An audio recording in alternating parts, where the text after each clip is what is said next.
Right, welcome back to Tales from the PowerAge. How you doing, guys? You good?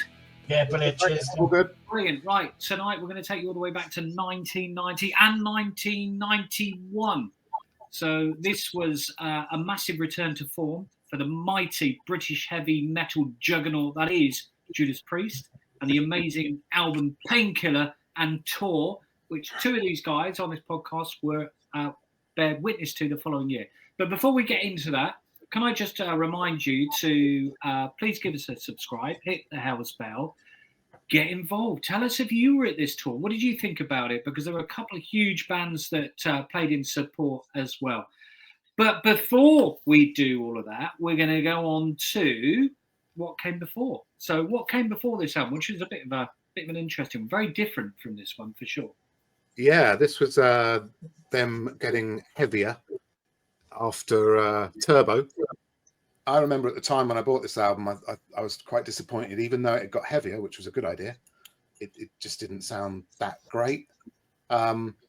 This was the first time that Mark Wilkinson had done the Priest cover. Obviously, he did the next one, which we're going to be talking about tonight. What about you guys? What were your thoughts on this album? Yeah, it was a weak one. It felt weak, didn't it?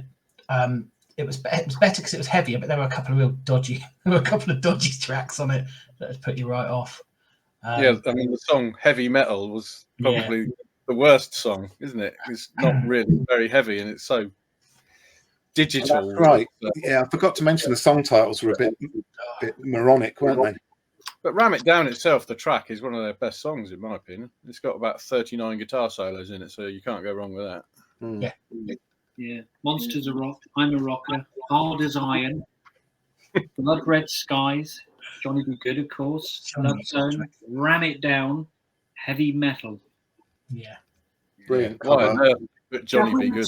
I don't know if you remember that, but we went to see this at Hammersmith Odeon, this tour, and Cinderella were in support. Yeah. Yeah, a future episode, I reckon, because that was a good gig. It was a great gig. Oh, it was really good, wasn't it? It was good. Gig. Yeah. The record. But yeah, we had I'm a Rocker, Monsters of Rock, Heavy Metal. Eesh, all started getting a bit duff. Yeah. So anyway, they moved on from that and had a word with themselves. So they released some singles, didn't they? They released some singles, yeah. Painkiller came out first. Got the red vinyl here. In fact, I'll big me up so we can see. Yeah, nice. Yeah, so that was that's nice. That was a 3-track, and then I think Spades, that cover, isn't it? After the album came out, we had that, and famously the world's biggest poster inside. Hang on, can't be bigger than the Extreme poster in more than words. And as we love, it's actually got the dates on the back. Oh yeah, I love that. That's cool. But yeah, the poster is ridiculous. I've still got it. Still got blue tack marks in the corners. Nice. That's a touch of evil for anyone just listening. That's a touch of evil, the 12-inch. He's only just taken out of his living room last week. And then Nightcrawler, which is actually got cut out, so that it's really prone to getting ripped. That's why it's in the bag, because it's already been a little bit ripped there. Anyway, so that's Nightcrawler album version, Ripper, Breaking the Law, and I'm a Rocker. Numbered jobbo there. Nice. So yeah, they were the singles. I remember being at the record company at the time, and the CBS really pushed this. They really knew they had a good record on their hands. So yeah, kudos to CBS at the time. Okay, brilliant. Thanks, Gav. So let's get on to the album, which I think as you're probably alluding, as we've been alluding to, is a real changing gear from Ram It Down, and certainly from Turbo before that. So there are no synthesizers anymore, but something did present itself in a different form than it ever had in the past, and that was certainly the drums, right? So let's get some views on the album. We'll come to you first, Gaps. What were your thoughts on the album? You want to pick out some of the key tracks? Well, you've got to start with the first one, really, haven't you? The title track. Not only has it got a drum solo at the beginning, it's also got one at the end. So you get 2 drum solos in the first track. Some brilliant guitar playing. Glenn's solo is actually just under a minute long, which doesn't sound that long, but in a song, it's incredibly long. There's a couple of songs on there which maybe not killers, fillers. But my favourites are One Shot of Glory, which is the ender, Metal Meltdown, which is the side one ender, Nightcrawler, and Between the Hammer and the Anvil. Although they're all so metal. Didn't really go for a touch of evil, but I've got used to it now, and it's good. And you got a bit of Don Airy on the keyboards on that one. Yeah. The Rebels okay, All Guns Blazing okay. I mean, they're all good. There's not a bad song on it, and there's certainly isn't a one I would skip at any time. And some of the guitar playing on this is just heavenly, from Glenn especially. He does most of the solos on this one. KK only does a few, but his guitar playing's just top notch, absolutely top notch, and so him. It's just brilliant. That's surprising, especially on the song Painkiller, isn't it? How little Ken does as far as the soloing. Well, his solo, you put it in context, his solo is only 20 seconds long when right at the end. Yeah, but he doesn't do that many more. He does. There's quite a bit of harmony guitar playing, which is bloody brilliant. And he's a great guitarist in his own right. But Glenn is just majestic on this album. Really, really cool. Okay, brilliant. Thanks, Gabs. Jam? Yeah, the first side on this, Painkiller through to Metal Meltdown, it's such a heavy side one, which was the difference, I think, between the previous album. This was overall so much more consistent. I like to think, often I think with bands, sometimes you have to have an album that steps you onto the next album, which just sometimes worries me about metal bands nowadays. They don't get the chance to do a record and then to follow it up. So Ram It Down, this Painkiller could never have been there without Ram It Down, I would imagine. So that was the stepping stone to something that we get here, which is just really heavy and exactly where we were at the time. Stepping into the 90s, the world was a different place as far as rock and metal was concerned. And Priest chose, and we were as far as their get-up, as far as the clothes, they chose a certain way. They went down the metal route, which pleased us especially. That first side, superb, great side of metal. And then the second side, you think, well, it can't go as good as that. It's going to decrease. I love Nightcrawler. It stepped for me. Nightcrawler stepped straight into the classics. Really stepped up. It's brilliant. I love Between the Hammer and the Anvil and A Touch of Evil. It takes a step back and it's got those keyboards, but it's done in a really great way. I really like that song. So the first 8 songs, absolutely smash it out of the park for me. It's really strong. Really liked it. I love the cover. That cover. I was going to say that. Cover's amazing, isn't it? That's a proper heavy metal cover, right? Yeah, great. Everything about it. So they've come through with the look, with the cover, with the graphics, with the songs. Everything it felt was coming together, ready, for a good tour. So no, but it was a big hit with me, this one. Brilliant. And a lot of people said this was actually a speed metal album. Well, you could certainly say that with some of the songs on the album. Great quiz question. Particularly referencing Don Airy earlier, Gaps. How many speed metal albums has Don Airy played on? Not very many. No, you know now if you've watched this, so please don't say you never learn anything on this show. Gab, what were your thoughts on the album? Yeah, it's all, like we said earlier, it's all about the drumming for me, being the difference that he made. New drummers do tend to inject something into a band, especially in metal. And, the show-off start is just fantastic. First time they've been an American in the band, of course. First time they'd changed producers in a very long time. So that probably gave another energy to the whole recording with Chris Sangarides, who had mixed previous albums. I think he was on Sin After Sin or one of those as an engineer, not a mixer, engineer.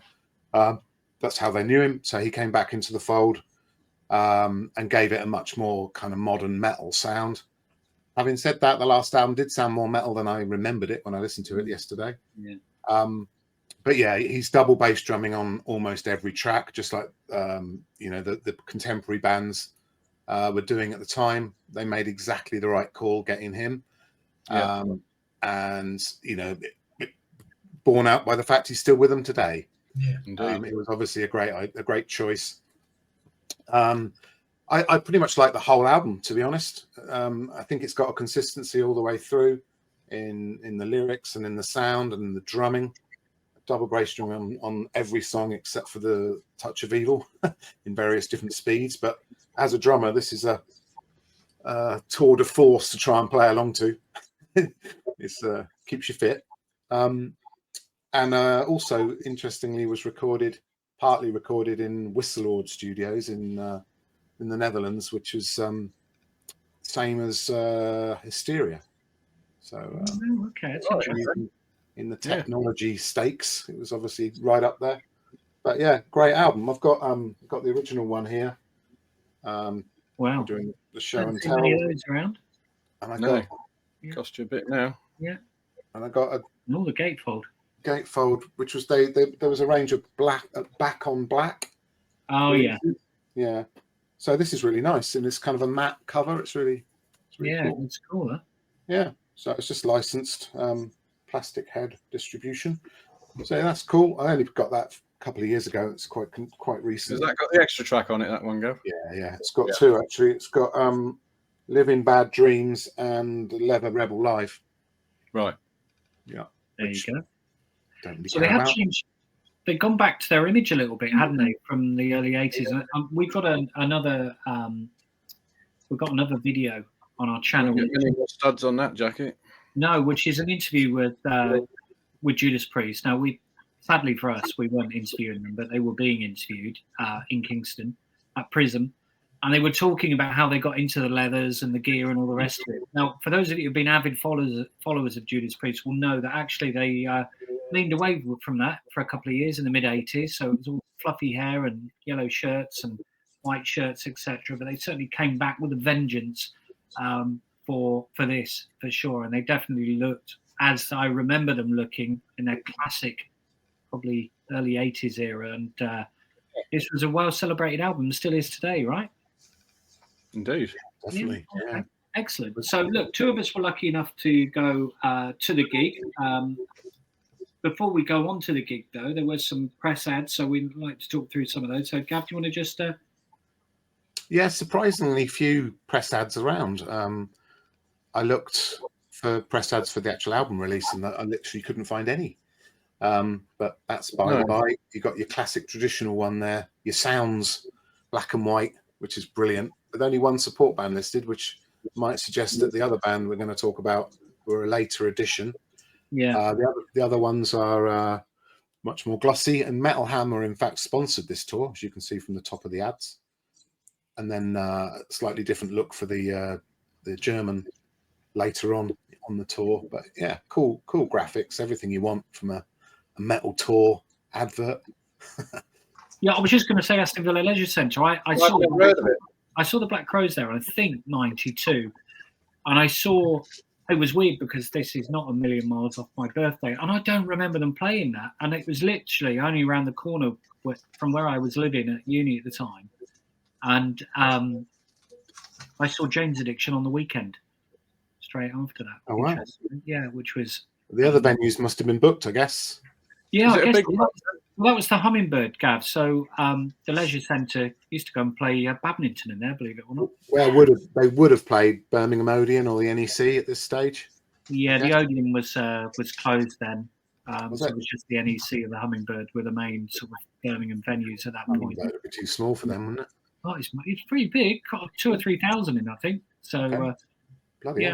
Probably comparable with many of those others, with the exception of Cameo, which I think on a good night holds up to 5,000. But yeah, interesting. I don't even remember. They were pretty big. 2 nights at Hammy. As metal was arguably fading a little bit. This kind of metal. Yeah, on the one, wasn't it? And then that's my ticket. I confess, I was one of the fellas that went. But it was centre stalls. Yeah, Thank well you done. very much. Yeah, 11 quid of your finish English pounds. But yeah, that was when they were part of the Rank organisation, hence the cinema style tickets. Famously, Hameo never had good tickets. And these were famously the worst. Oh, I like the old ones. I like the early 80s, 70s. Oh, ones. I don't. They were quite cool. I think they're right. I mean, you can tell they're Hammersmith Odeon, couldn't you then? I mean, it was the trouble is with these tickets, they were the same as the High Wycombe Cinema. Yeah, yeah, exactly. Cinema. But, it's not, I mean, I did treasure it, but it's not necessarily one to treasure. No. Just 'cause it's so crap. Anyway, well next up, we've got a whole plethora of merch.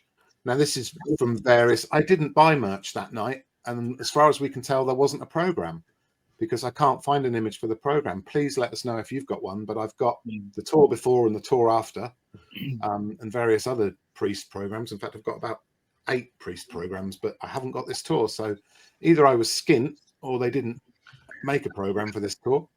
But I didn't buy a t-shirt either. These are everything that I can find. So these aren't just UK. Some of them are UK, some of them are US. But you can see they're sticking to the same sort of winged, silvery guy that's on the album cover and the singles. But really cool shirts. I love that logo. Yeah. Okay, cool. Oh, just one thing on the ticket as well, which is really interesting. Actually, size of venue. So you're right. I think that was a time when traditional heavy metal was probably losing its gloss. It was £11 a ticket. If you want to go and see Priest this year at the O2, you're looking at about £100 a ticket. So wow, how things have changed. The relative prices back then, we wouldn't have gone to half the gigs we went to, would we? So well, I might have done on our paper rounds and whatever else. Shitty little job. I mean, no, you are right. Shall we go to? Okay, shall we go to the first support band, which was a bit of a surprise when we were doing this and trying to remember the supports. There was a very special support band on this one who opened up the show. So check this out. Only Pantera, awesome. Yeah. So this probably was our introduction to them, I imagine. Yeah. Were they still a glam band then? No. This is what they looked like at the time. So this is when they'd reinvented themselves to be the Cowboys from Hell, and if memory serves, they had a small backdrop that was hung in front of the next bands. So like really, they didn't have the big anything like the big show, but they were signed to a major. It's a good album, really strong album, and they played all the songs from that album, including Cowboys from Hell. So they were. This was the first of many times that I saw them. As you said, from the initial adverts you got there, word had it. I know when I was looking at this, Halford performed with them live. He loved them. They were metal, and he loved his heavy metal, and he picked these boys out as ones that they'd given up from their glam starts in glam metal start in '86 to go through to their. Technically, this is their 5th album, wasn't it? Cowboys from Hell. But they called it their debut because of where they were at. So Rob performed with them, and after that he wanted them on tour with him, which is why I guess he managed to squeeze them in just 5 songs, get them on in front of Annihilator, who were pretty big at the time. So for us to get this added bonus of these new guys of Pantera, we were pretty stoked, weren't we? Because at the time we'd have been very happy. You've got who you got coming up as main support, then you get an extra band that could walk out and just go into these 5 songs, just absolutely rocked it, didn't they? So when you went to see them, then you didn't know Pantera were going to be there, no? I don't think so. I don't recall. I don't recall it. No. I knew Annihilator were playing, and I was stoked. You know, when you're going to go and see a proper band that you love, and then you get a decent support, support you already know. Often you get a support, you think, right, let's see what they're like. But when you get one that you know, and then to get an extra just thrown in, it's like a freebie. You're like, thank you very much indeed. In the stalls at Hammersmith Apollo on a Friday, was it Friday? Friday or Saturday night. It's like, this is what dreams are made of, to be honest. And you make a point, I must do a podcast about this in 30 odd years' time, or whatever it is. And then coming on to Domination, I mean, what a classic song that is. Yeah. There's a brilliant version of that where they played it in Russia. So look it up on YouTube. It's a black and white video, but they're playing it live in Russia, and it's one of the best 5 minutes that you could possibly watch. The musicianship is just off the scale with these guys, obviously, especially Dimebag. Brilliant. So I'm sure we would have been impressed with that and remembered that, if nothing else. Yeah. So the next band, you're a big lover of this band, Gaps, I think. Yeah, I loved Annihilator. I was so gutted when I found out that they supported on this tour that I didn't actually go. But there you go. Brilliant album as well. They were touring at this point. You probably weren't. Were you into metal at that time, Gaps? Yeah. Was that during your mod era? Was that when you were into? No, I never had a mod era, mate. No. Oh, okay. He was a lover. He was a lover man. Yeah, yeah. I had a girlfriend for the whole of 1991, and I barely saw you boys for the whole year. Dealing with a flood. I think you saw me at the football a couple of times. That's not fair. You came up to Birmingham a couple of times. No, that wasn't until '93, mate. Wasn't it? Well, Yeah. God, you've got a good memory. we digress. Right. Sometimes. Jam, Gav, any thoughts on Annihilator on the night? Any memories? I refer you to Jam because I don't have much memory. No, Apart from, I remember them being really good, but yeah, I don't remember any songs or anything particularly. they were so heavy. I loved. I mean, as far as Annihilator were concerned, just to put a bit of context, they were one of the big Canadian thrash metal bands. I thought you were going to say Bryan Adams. Sleep, Levine. no, yeah, with me. But no, they were one of the big four. When I was looking to say, oh, fair play. But Jeff Waters, the ever-present Mr. Annihilator. They came. I loved the Alice. I loved their first album. Absolutely loved it. And they Neverland. This is one that Gaps really picked up on. He loved. You didn't you, Gaps? You loved Neverland. Again, Great not want to rub it in, but they played 6 from that album on this date. When I revisited it again recently, it's a great record. It's really heavy, but it's just a little bit different to what else was there. So they actually added something, didn't they, Gaps? They actually added something into the mix of the metal, and it set it up so well. I love how Priest chose the lineup for this tour. It really was a statement saying, we're Judas Priest, we're a British heavy metal band, and this is who's supporting us. You know, it really led in, Gav, didn't it, at the time? When you're thinking of how...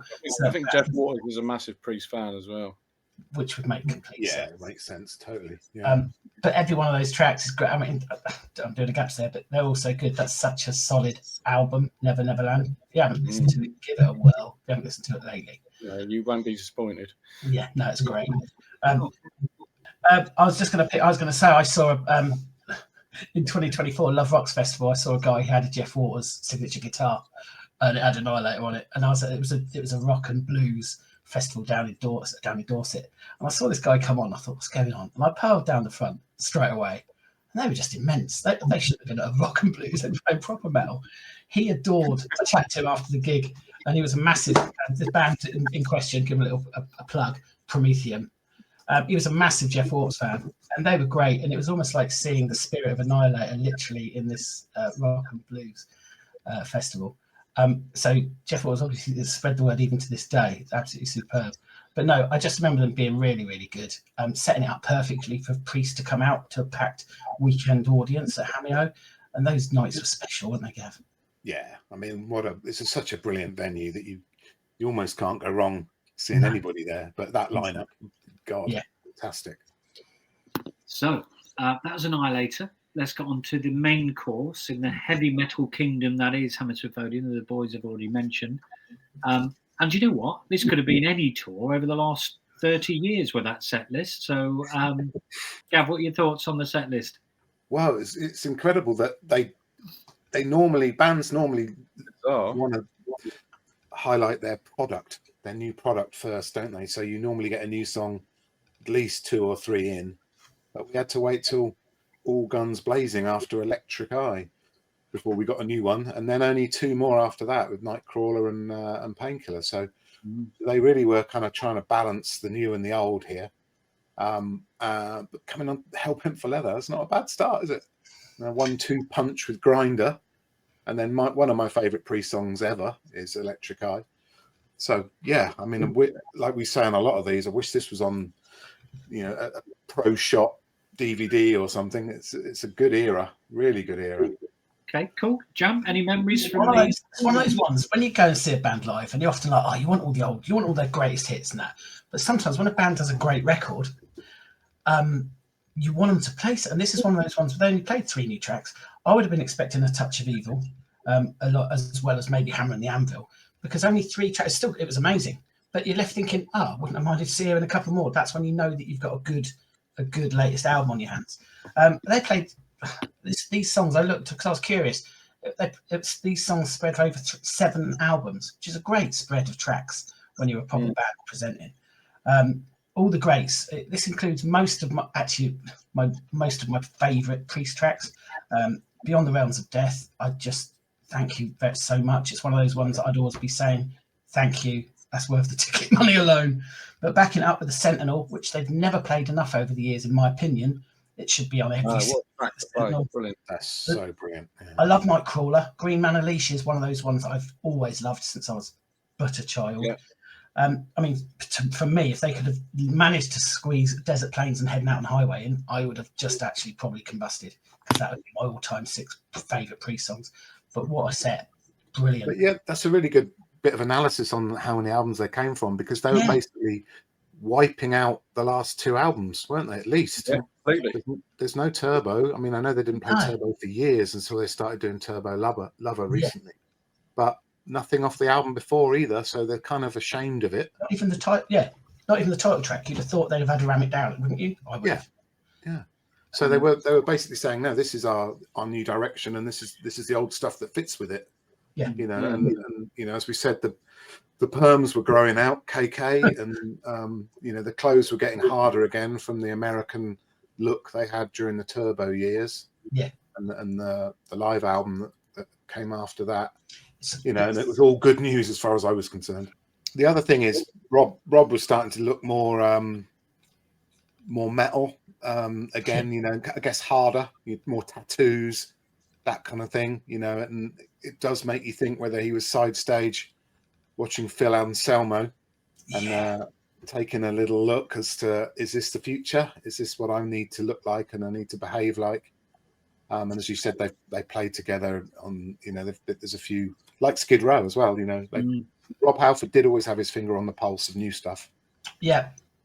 So as you're saying, whether he's thinking, where do I want to find myself? How can I get myself into where I want to be in the best possible way? And interesting. Yeah, good shout, Gav.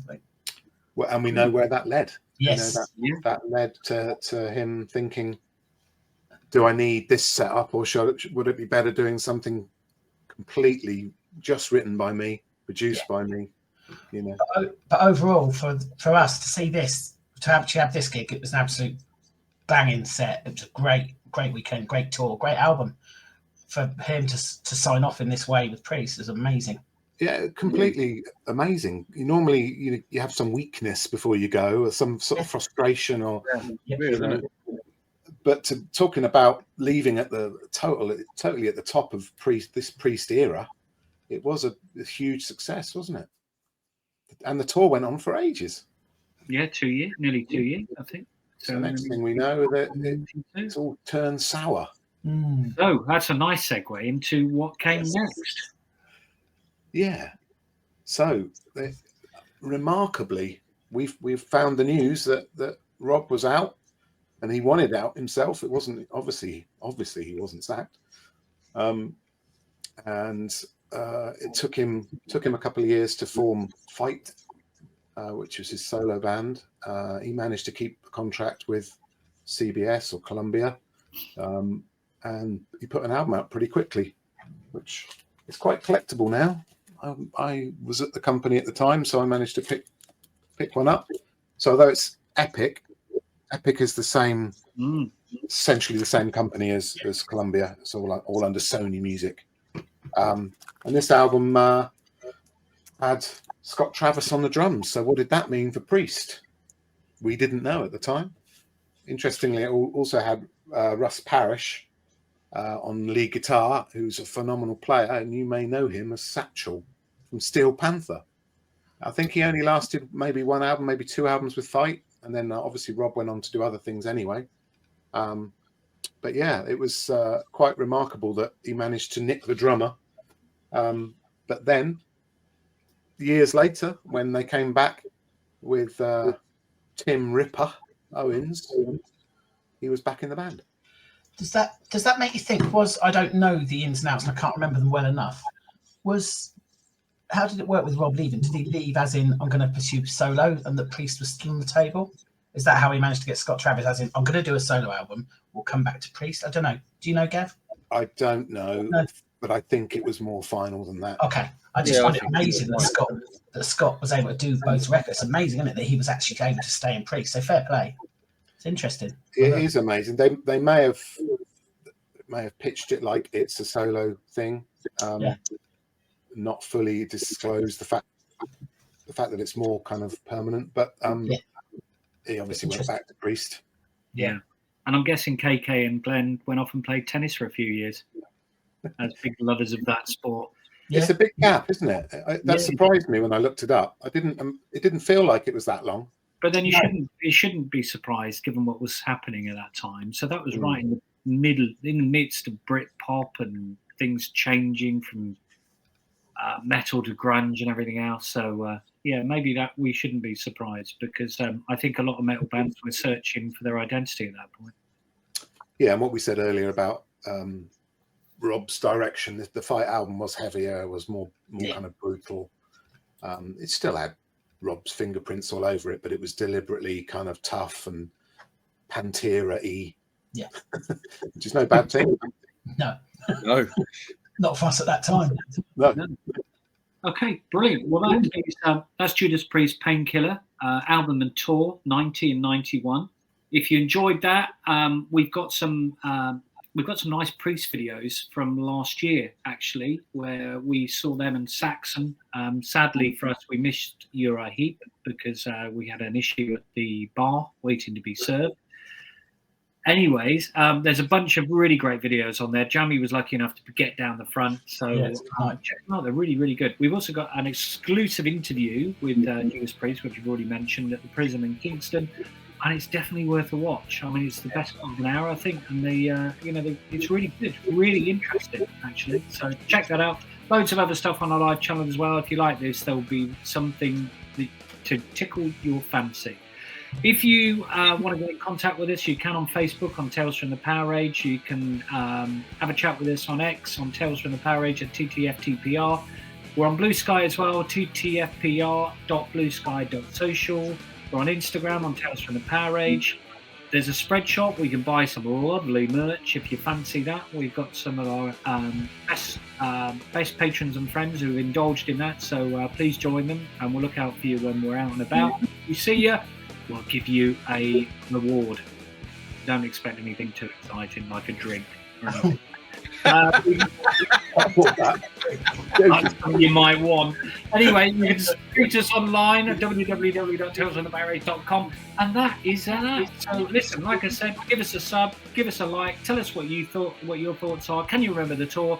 What were your views of this classic album, Painkiller from Judas Priest? See you soon. Cheers, guys. Bye. Yeah, nice one. Cheers.